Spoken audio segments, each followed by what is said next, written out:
آج ہمارے ساتھ ایک بہت ہی خاص گیسٹ موجود ہیں، ایک ایسے گیسٹ کہ جو آپ کی روزمرہ زندگی میں اور آپ کو ایک جگہ سے دوسری جگہ پہنچانے میں جن کا بہت اہم کردار ہے۔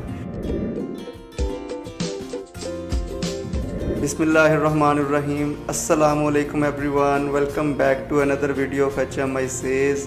جیسے کسی بھی ملک کی معیشت جو ہوتی ہے اس کا پہیہ جو ہے اس کی عوام کے ٹیکس سے چلتا ہے، ویسے ہی جیسے گاڑی کے پہیے کے بغیر گاڑی نہیں چلتی، ایسے ہی گاڑی بغیر ڈرائیور کی نہیں چلتی۔ تو ہمارے ساتھ ایک بہت ہی پروفیشنل، ایک قابل اور ایک ایتھیکل ڈرائیور موجود ہیں جو کہ کسی تعارف کے محتاج نہیں ہے اور بہت ہی ایکسپرٹ ہیں اور کافی پرانے منجے ہوئے ڈرائیور ہیں۔ سب سے پہلے ان کا انٹروڈکشن کرتے ہیں، ان کا نام ہے ندیم خان صاحب۔ تو آئیے ان سے ملواتے ہیں آپ کو۔ السلام علیکم ندیم خان صاحب۔ وعلیکم السلام۔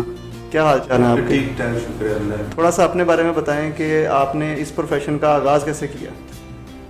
بس یہ جب میں چھوٹا تھا اسکول کے دور کی بات ہے کہ بس میں نے ڈرائیونگ کے ساتھ میرا بڑا شوق تھا، لگاؤ تھا ڈرائیونگ کے ساتھ۔ تو اس وجہ سے پھر ایسا جب بندہ چھوٹا ہوتا ہے اس وقت جس چیز کے ساتھ بھی پیار کر لیتا ہے پھر اسی چیز میں بندہ کامیاب ہو جاتا ہے۔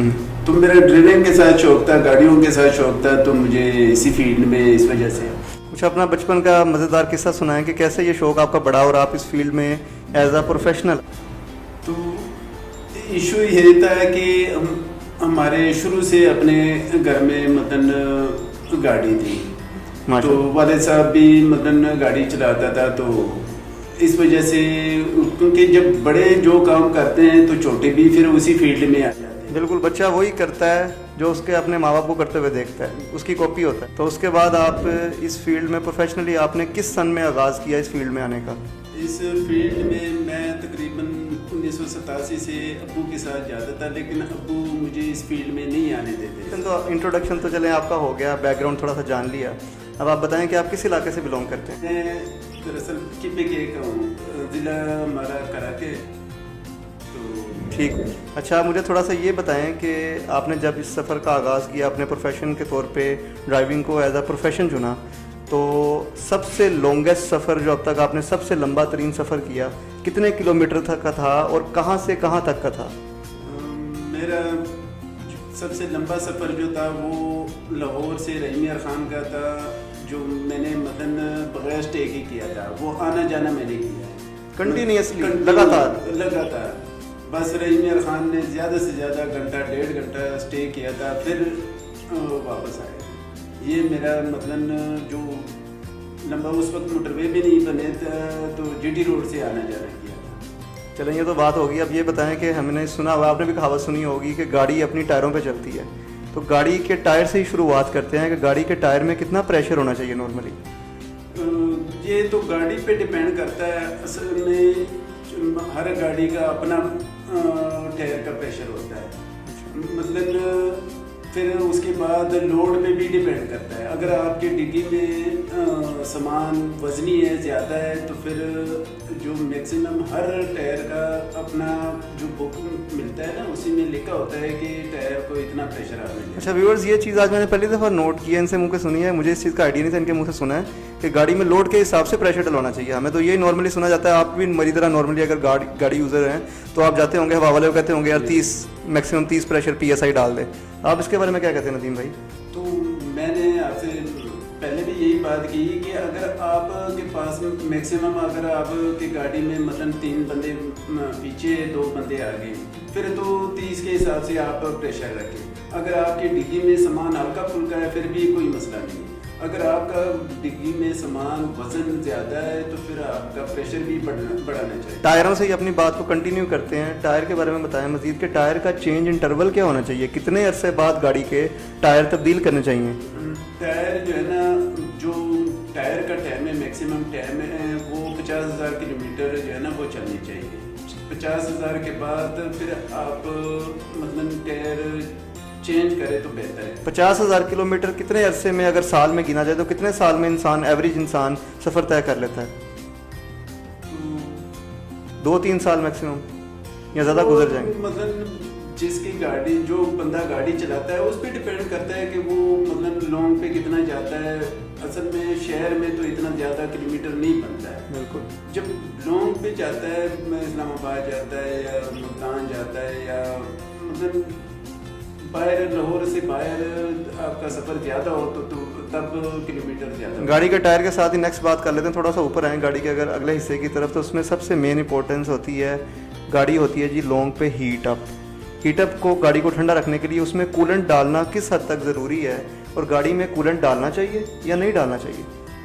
کولنٹ تو بہت اچھی چیز ہے, وہ ڈالنا چاہیے.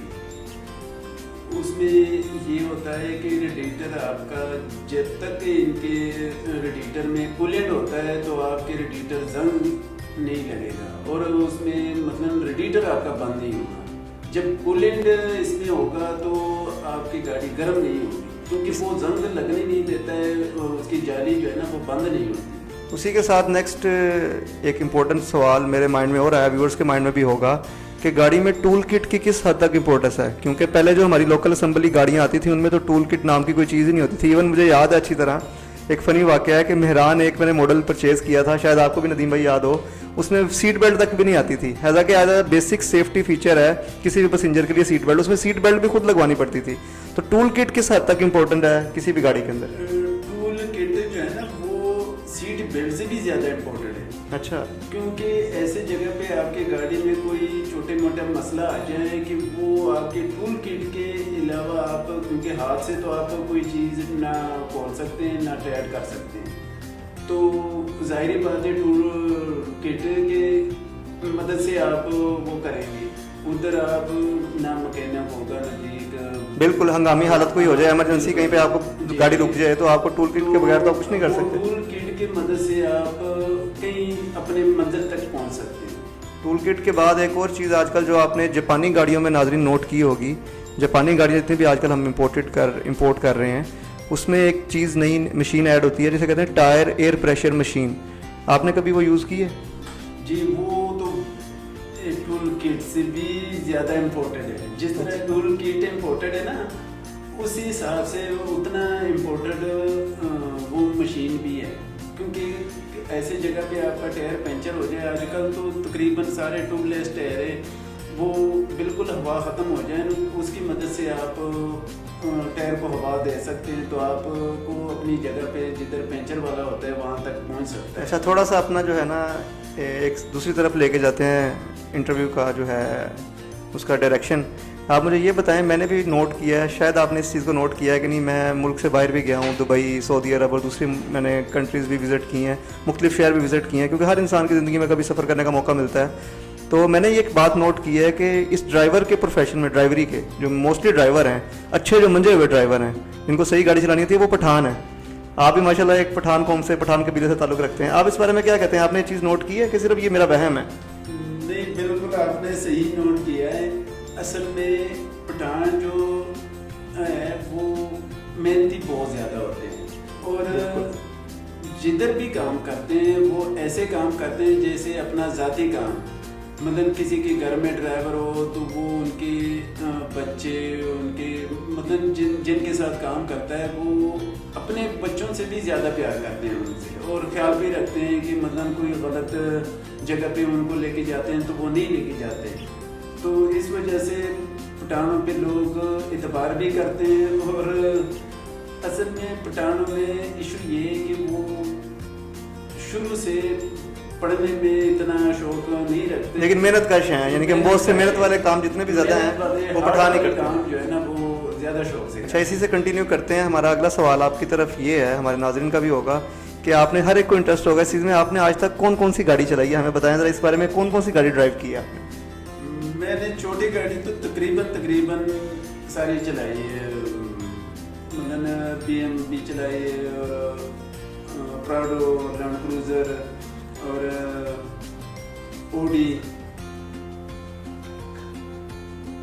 ہائی ایس, اور کاروں میں بھی مطلب سٹی ہو گیا, سیوک ہو گیا, سارے تقریباً چلائے.